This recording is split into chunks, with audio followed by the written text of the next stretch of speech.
Batman Arkham Origins is a bit of a weird, it's an odd duck because it wasn't officially acknowledged as part of the Arkham trilogy. So when they remastered the Arkham trilogy, this was the game that was excluded, and primarily because it was not developed by Rocksteady. And from what I can tell, that's the only reason why, because it really does feel like it should have been included. And the biggest reason is because it has a big part of the character's story that eventually in the Arkham series, it comes back. So seeing the first interactions with Batman and Joker, for instance, finding why Batman is so determined to fight the criminals in Gotham. All these things get answered in this game.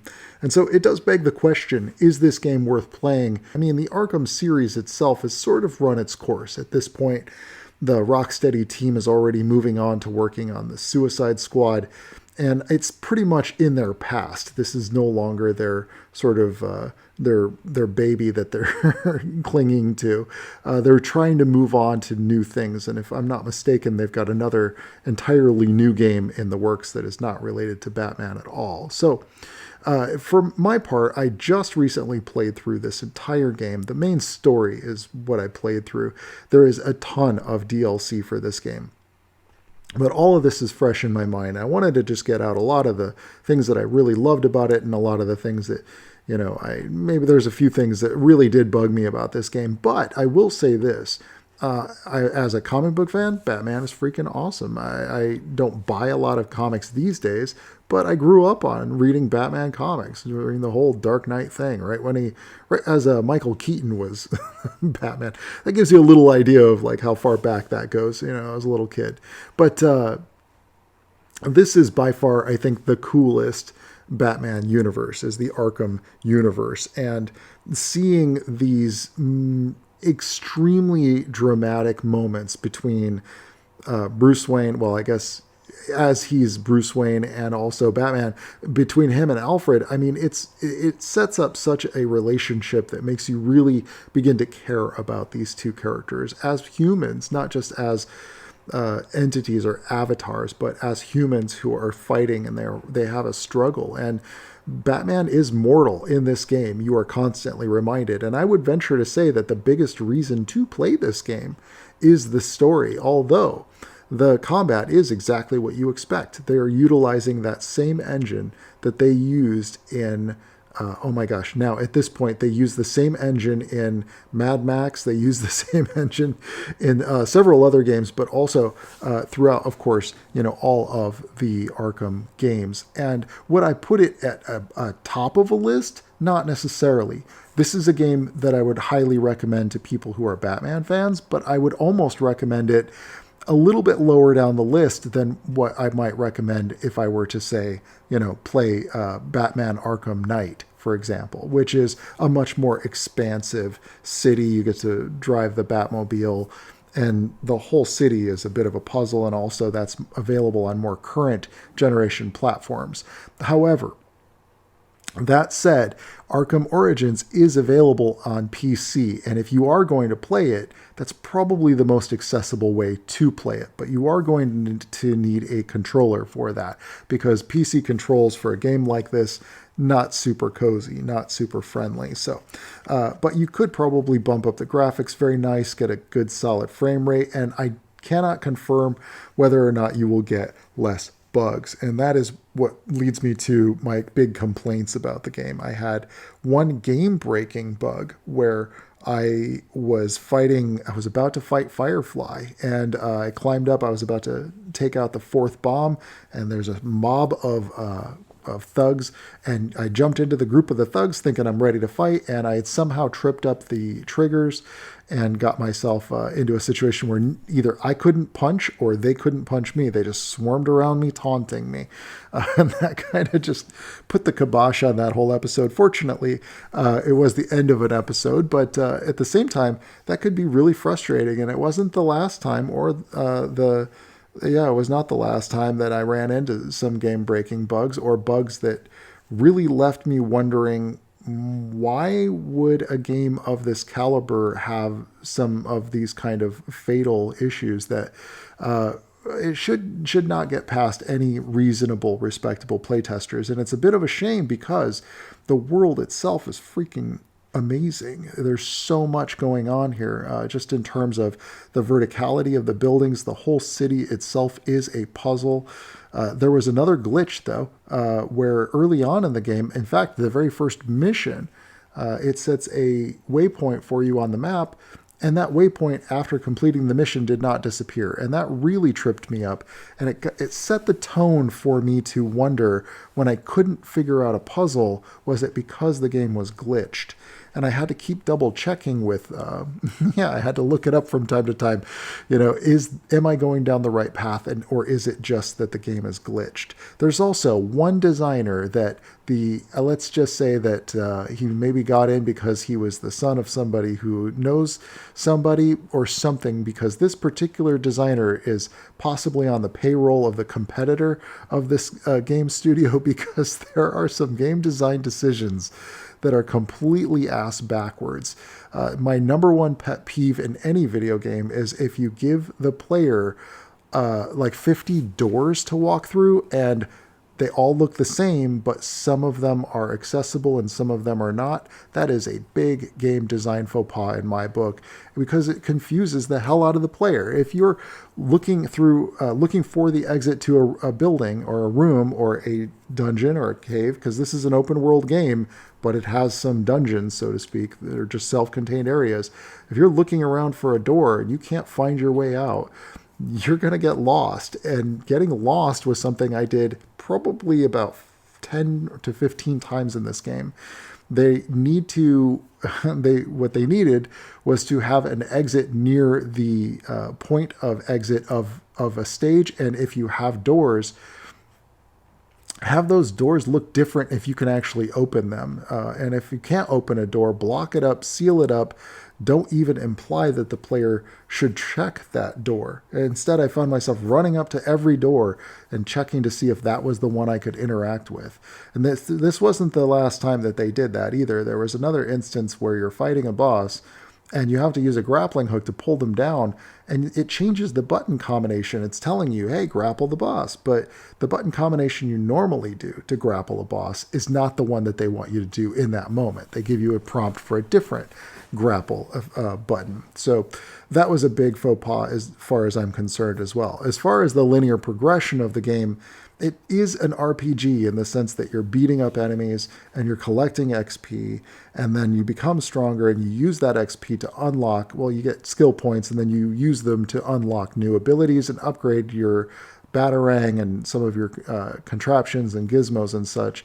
But ultimately you have to put them into your physical combat category, because all of the tools are nice and dandy, but if you do not upgrade your ballistic armor or your resistance or your strength to cause more damage, you just won't be able to take on the sheer volume of enemies that you're going to be fighting later on in the game.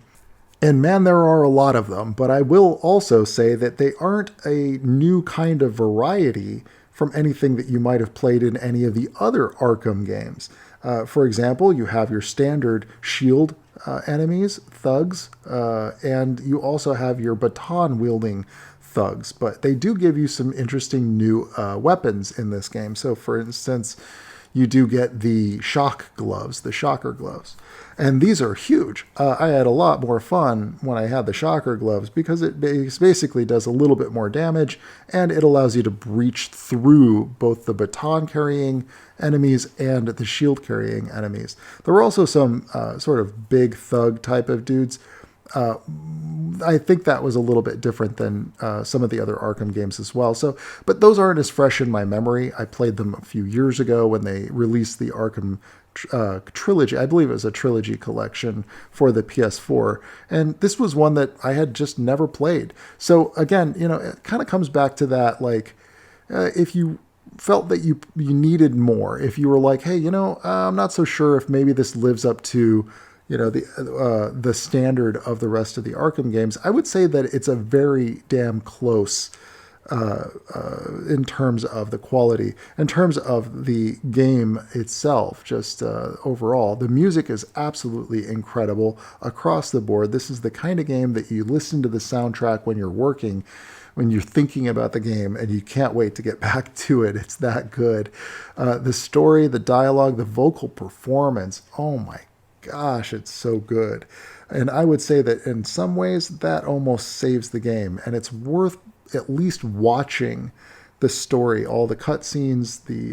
If you don't want to watch my playthrough, just watch a movie version of this game. It is worth it. It is a very good story, very good vocal performance from all of the characters.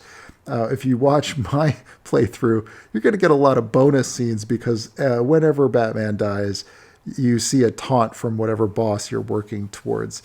And that taunt is going to come in and give a great performance to kind of just egg you on a little bit and make you want to come back. There were so many times when I was just frustrated and I wanted to throw the controller down. But just because it's so damn hard to get those counter timers just right. But the taunt from the villain would always make me just like, I couldn't do it. I couldn't put it down. I had to come back to fight that guy again. So it's a relatively short game if you just play through the story. I would say it does hit probably, I think I did 12 hours for the main story. I've seen, some people average somewhere around 9 to 10 hours. So it fits right into that nice category of like, something you could play over the course of a couple of weekends if you're just a casual player or a medium to casual player. If you're super hardcore, you could probably finish it off in a couple of days, if you're really playing a lot of games or if you're just way into it. And I could see getting way into it because, good God, for a PS3 game, the world is so incredibly inspiring. I'm an artist. I'm a concept artist. I work in video games. And I'll tell you what, man, this game makes me want to design environments. It makes me want to paint. Oh, hell yeah. Some of these sewers and like some of the underground storage areas and the world building itself, just the consideration they gave to every area where it feels like this is the shipping area where the boats come in through the port from the Gotham Police Department, and like, oh, this is where they would load up the passengers for the ferry that goes across the river, and just all of these like world building elements that if you're really paying attention to it, oh my gosh, there's just so much to look at. And quite frankly, for the value, you're getting an incredibly expansive, like it's a high quality game. Now, it's not going to be as much content as what you might get out of something like an Assassin's Creed game, for instance, because this is an older game. When I say older, I just mean like 9 years. But that's how much games have changed in the last couple of generations of consoles. Me personally, I rather enjoy playing a game that's only got about 12 hours of gameplay, but there's a ton of bonus content and extra content. And that does lead me into talking about that. So along the way, and one of the beautiful things about Batman is all the incredibly great villains that it has. And a lot of them do appear in their first confrontation with the Batman. So what's great about that is that you get to see how they transform. So for instance, Bane was just a kind of a normal guy who was injecting this serum into his body. That in this game, you'll see how he transforms. It's the first interaction with the Joker and Batman, and you begin to see how they build their relationship. That's a really cool feature and aspect. There are side missions with villains that you don't even have to fight, but they introduce you to those villains in the way that they are unique, and especially the way that they are unique so early on in the Arkham Origins mythos, in that telling of the Batman story. And so I personally love a game that's got like a nice 10 to 15 hour gameplay reach, but it's got so much more if you're way into it and you're just like, this, I can't put it down. There's so much here. I just want to dig in more. Well, guess what? There is more. And they did actually put out another DLC. Actually, it was just one major story DLC called Cold Cold Heart, which features Mr. Freeze, obviously. And I did not play that in this particular playthrough, but It's not off the table. I just got a ton of other games to get to. But I love that in the Arkham series, they did a ton of DLC, and a lot of it is the suits from alternate dimensions, from alternate worlds, from some of the comics, from the animated show. They really did pull in the as much of the entire world of the Batman universe as they could, and its vast history. And then with a lot of the DLCs, they would always introduce more of those villains or have them return again.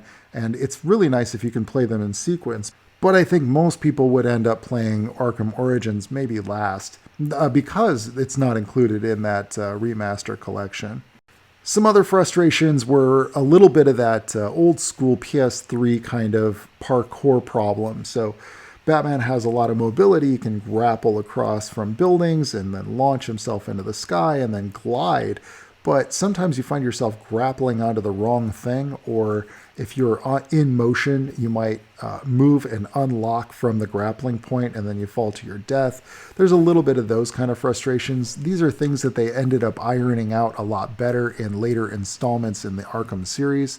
But during Arkham Origins, it felt particularly, I would say, a little clunky. In the same way that when you're playing the old Assassin's Creed games, sometimes you're reaching for a ledge and you expect that you'll reach for that ledge, but your character suddenly leaps to the completely wrong edge, and in a series of events of trying to correct it, you end up jumping off of the wall entirely and falling to your death. This sort of thing happens a few times in this game, but despite my frustrations, if you can't tell, I did really enjoy this game. And again, despite my frustrations with Bane specifically, the boss fight with Bane was probably the most painful part of the game for my part, and maybe the game-breaking bug. But overall, it's still a damn good game and definitely worth playing. I wish that they would patch it, and perhaps they did with the PC version, and perhaps you will not have any bugs at all. But I do recommend it, especially at the kind of price point that you can get this game for nowadays. Now, I did play it on original native hardware, PS3, but again, I might recommend that you play it on PC if that's more accessible to you. Either way you slice it, this one is definitely a keeper, one that I will keep in my collection, and it will sit proudly amongst the rest of my favorite PS3 games. It definitely does get into that top 50, I'd say, but not quite like top 10 material, but like right up in the top 50. Yeah, somewhere around like a number 40 something. Just the PS3 had some really amazing games, okay? So anyway, those are my thoughts on Batman Arkham Origins. I do hope that you will check out my playthrough. And of course, I'd be curious to hear what you thought of Arkham Origins. Please leave your comments below this video. I'd love to hear what your experience was like with it. Did you have as many bugs as I had?